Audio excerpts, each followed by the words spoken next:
네, 슬기로운 라디오 생활 1부는 생활 속 이슈들을 속속들이 들어보는 이슈 인터뷰 시간입니다. 오는 30일부터 고소득자의 신용대출 규제가 예고되면서 지난 주말 시중은행의 비대면 신용대출이 늘고 인터넷 은행에서는 신용대출 신청 고객이 일시적으로 몰리면서 접속 지연 현상까지 나타났습니다. 대출로 집 사는 게 더 어려워질 거란 예상에 미리 대출을 받아두려는 건데요. 올해 2030 세대를 중심으로 부동산은 물론 주식시장까지 영끌 투자가 계속되면서 마지막 영끌 대출을 하겠다는 겁니다. 자, 그런데 이렇게 급하게 빌린 돈 자칫 빚폭탄이 될 수 있다는 우려도 계속 등장하고 있는데요. 영혼까지 끌어다가 투자하고 빚내서 투자하는 지금 상황, 문제는 무엇인지 또 왜 이런 현상이 계속되는 건지 자세히 짚어보겠습니다. 자, 함께 말씀 나눌 분 모셔보죠. 홍춘욱 이얼리서치 대표 연결돼 있습니다. 안녕하세요. 네, 안녕하세요. 예. 자, 30일 예고된 대출 규제 어떤 내용인지 간단한 설명 부탁드리겠습니다. 네, 신용대출 규제가 강화됐다 이렇게 생각하시면 되겠는데요. 예. 간단하게 말씀드려 이제 연소득 8천만 원이 넘는 고소득자가 1억 원 이상 초과해서 신용대출을 받게 될 때 총부채 원리금 상환대출 규제를 받습니다. 예. DSR이라고 부르는데요. 간단하게 말씀드려서 어떤 사람이 돈을 빌려서 원금과 이자를 갚아 나가는 중에 자기가 벌어들인 소득에서 차지하는 비중, 돈을 갚아 나가는 돈의 비중이 얼마냐? 이렇게 보는 게 DSR입니다. 근데 이제 보통 25%에서 30% 정도는 적정이라고 보는데, 예. 이제 예를 들어 100만 원 벌었는데 월 40만 원을 이자랑 원리금 내고 있으면 이 가게는 되게 어렵지 않겠어요? 예. 그래서 DSR 40% 이상이 되면 이제 정부에서 규제를 합니다. 예. 그래서 이제 이번에 신용대출 받은 사람들도 이 돈도 어쩌면 이제 10년 만기 대출처럼 이렇게 간주해가지고 이걸로 분할 상환하는 것처럼 간주해서 DSR 규제를 하겠다는 거죠. 이 질문을 좀 먼저 드려보겠습니다. 통상 신용도가 높고 좀 상환 능력이 높은 쪽에 대출을 많이 해주는 게 사실 일반적이잖아요. 네. 해당 대출이 특별한 좀 문제점이나 부실이 없는데도 불구하고 규제한다. 이게 사실 이치에 좀 안 맞는 거 아닙니까? 네, 지난해 나왔던 15억 이상 아파트 대출 중단이랑 같은 맥락이죠. 예. 그러니까 한마디로 말씀을 드려 15억 이상 주택을 사시는 분들은 사실 우리나라에서 제일 구매력이 있는 분들이잖아요. 신용도 좋은 분들인데 그분들한테 대출 안 해주겠다. 이 자체는 벌써 사실 시장 원리랑 안 맞습니다. 결국 이번에 고액연봉자, 8천만 원 넘는 고액연봉자라면 우리나라에 사실 20% 전후에 불과한 상당히 소수에 불과한 분들인데 예. 이런 분들에게 대출을 안 해주겠다라고 이야기를 하는 것은 결국 사실상의 금리 인상이고 예. 어떻게 보면 긴축 정책이라고 봐야 되는 거죠. 예. 왜 이렇게까지 하게 됐냐에 대해서는 또 질문하실 테니까 말씀드리겠습니다. 아니 궁금한 점이 많은데 최근 사람들이 신용 대출까지 받아서 집 사는 이유가 주택담보대출액이 좀 줄고 전셋값이 올라간 영향도 크잖아요. 그렇습니다. 이런 규제로 인한 부작용을 또 다른 규제로 좀 막는 형국이 아닌가 이런 생각이 드는데 어떻게 보십니까?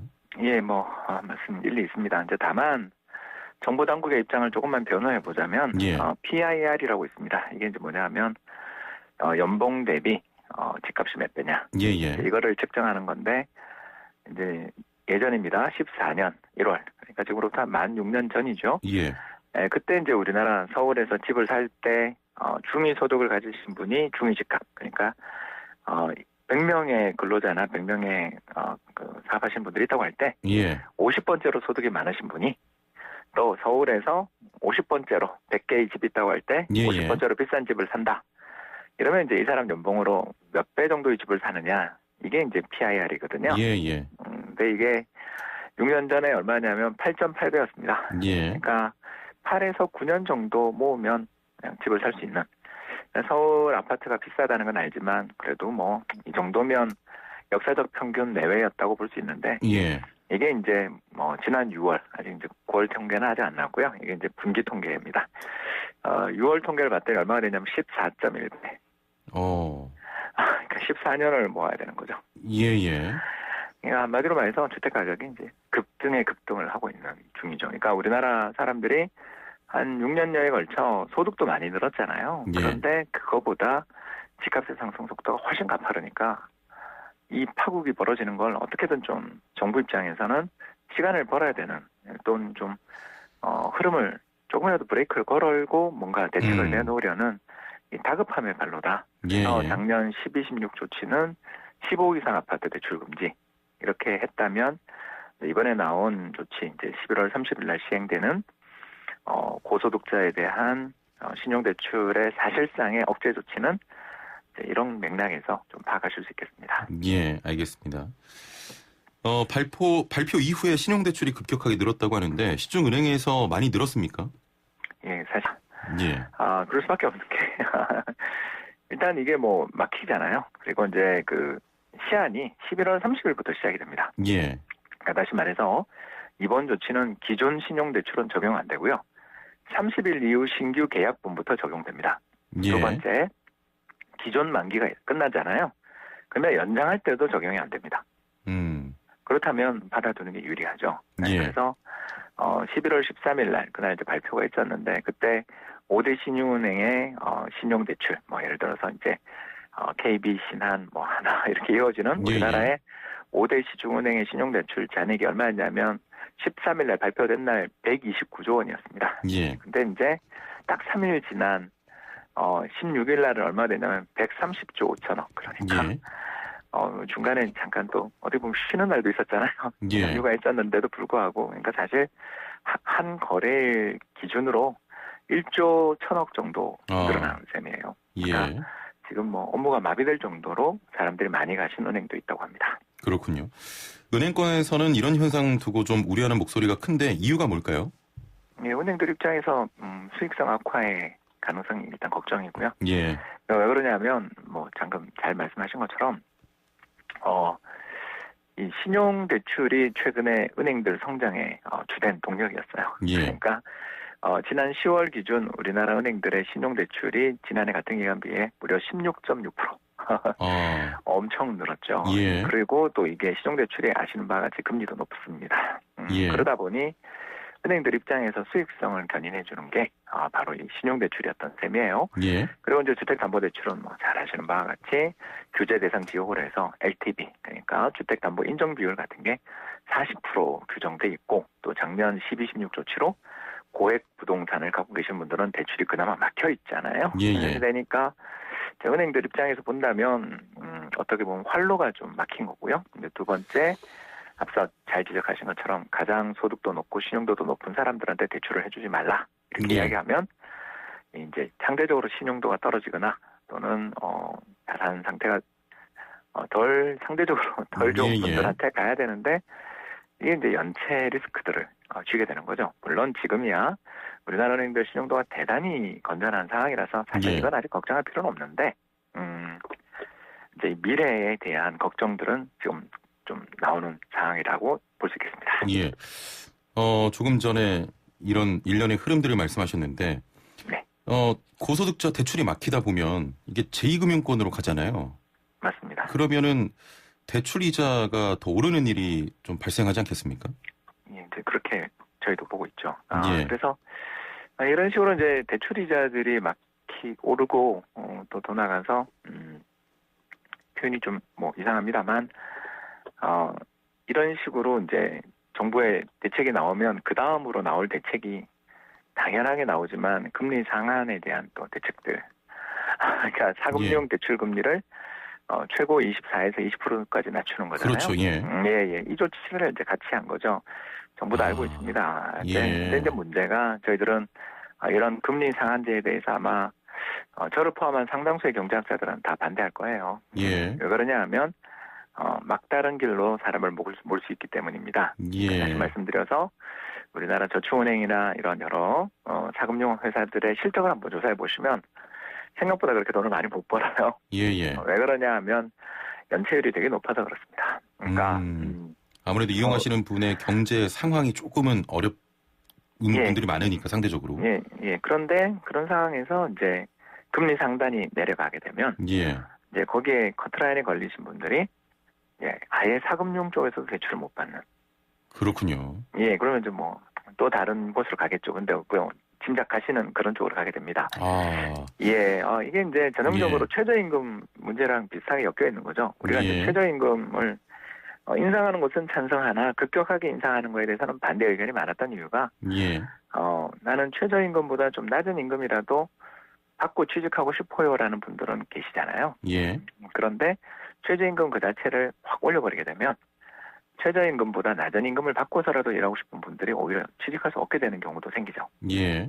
예, 이게 이제 금리 상한제에 대한 비유입니다. 그래서 그렇군요. 예, 금리 상한제는 좀 신중하게 할 필요가 있고 이제 또 아까 말씀드린 것처럼 이제 은행들이 만에 하나 연체율이 올라간다면 그런 일 없어야 되지만, 예. 그러니까 이자나 원금을 제때 받지 못하는 게 연체율 상승이죠. 그렇게 되면 은행들 입장에서 이제 당연히 무슨 일이 벌어지냐면 기존에 발생했던 이런 연체 문제들을 신규 대출에서 금리 인상으로 대응하는 건 어떻게 보면 당연한 일이잖아요. 예. 네, 그렇게 되기 때문에 전반적으로 저희가 봤을 때 일단 시장 금리는 이제 상승할 가능성이 높다. 이렇게 볼 수 있는 것 같습니다. 아니 기준금리를 내려놓고 사실상 경제 주체가 봤을 때는 금리가 좀 높아지는 그런 현상이 지금 발생하고 있는 것 같습니다. 네, 왜냐하면 가장 낮은 대출이 부동산 담보대출이고 그다음이 고소득자 신용대출인데 지금 사실상 둘 다 어려워지니 그 다음으로 또 이제 이금융권 또 이금융권 계시던 분들은 또 다른 이런 식으로 이제 어떻게 보면 좀 풍선 효과라고 할까요? 자꾸 이제 다른 시장으로 이동 일이 가능성이 좀 높아진 거죠. 네, 결과적으로 금리 인상은 없었지만 사실상의 금리 인상 정책이라고 볼 수 있는 거죠. 예, 알겠습니다. 자, 이번 대출 규제는 서민층보다는 고소득자가 지나치게 많은 신용대출을 받는 것을 막고 이 돈이 부동산으로 가지 않도록 해야겠다 이런 좀 목적인데 오히려 그 젊은 부부들은 집을 사기가 어려워지는 게 아닌가 이런 우려도 있거든요. 어떻게 보십니까? 예, 최대 피해자들입니다. 이게 이제 지금 정책에 8천만 원이라는 게 의미심장한 숫자입니다. 왜 그러냐면 부부 합산이거나 이렇게 해서 그 소득 이하면 신혼부부 특별공급을 받을 수 있는 여지가 있습니다. 물론 이제 지금은 공급이 적죠. 그러나 정부가 공공부문 재건축 활성화 더 나가서 3기 신도시 개발 등을 통해 우리 사전 청약 이야기 들으셨죠, 그죠?